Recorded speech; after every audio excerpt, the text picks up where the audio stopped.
Good afternoon and welcome back to Tech Talk Tuesdays with Shir Soul Sound. Today we're here at the beautiful Temple Emmanuel in Closter, New Jersey, and we're going to talk about how to stand up for your stands. So today's video is all about mic stands and microphone stand technique. So I'm just going to grab any mic stand here while Dante sets up our iPads for the band. I'm going to grab this mic stand and I'll just take it over here so I don't disturb these guys. And I'm just going to show you how to use your mic and use your mic stand technique to best effect, and how to stand up for your stands when people are not using it correctly. So here we have our Shure Beta 87A microphone. I'm just going to take that off and throw it in my pocket for a second. And here is our mic stand. There's two main types of mic stands that you could have, and there's many different variations of each type, but basically they all fall into two main categories. The first is a straight stand. The second is a boom stand. So with straight stands, you have this straight pole, which is either made of metal or plastic, and it comes up from the ground. Usually the base is either a round circle or a tripod like this one is. You put that on the ground, and then the straight stand comes straight up. That's why it's called a straight stand. You get it? Then there's the other type of stand, which is called a boom stand. And this metal rod here is called the boom. So the only difference really between a straight stand and a boom stand is the boom.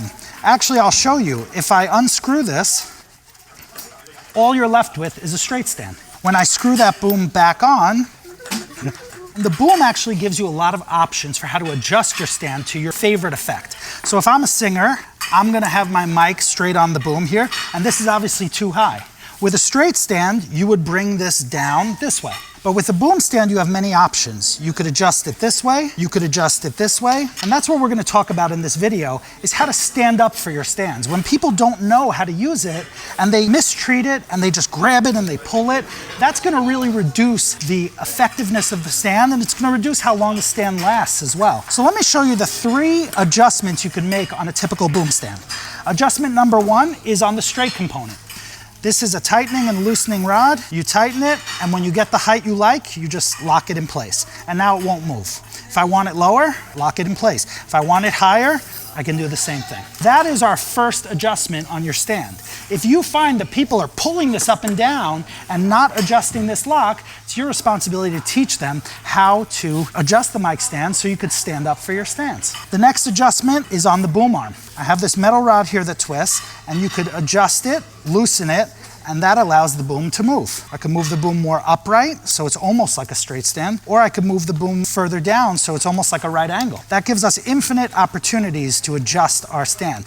But if you see people just pulling the stand down like this, then you need to stand up for your stands. The last option here is this little knob right here.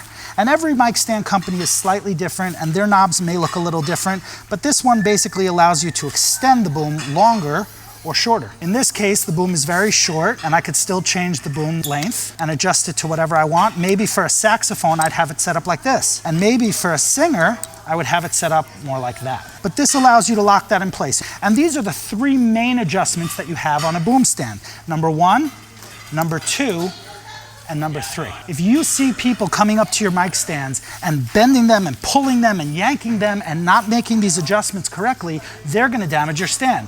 They're going to strip the screws of your stand, make it much more difficult to last a long time and have a highly effective microphone technique for many years to come. So if you want to stand up for your stands, first of all, learn how to use them. Learn these different adjustments that you could make. And second of all, when you see other people using your mic stands, teach them. Teach them how to adjust them correctly so that they'll last a really, really long time. They could last many years if you use them correctly. Thank you so much for joining us for this episode of Shir Soul Sound, where today we taught you how to stand up for your stands. Hope you enjoyed this video. Don't forget to leave a like and a comment below. Let us know what you'd like to learn about next. Don't forget to subscribe for many more videos like this, and we'll see you next time. Take care.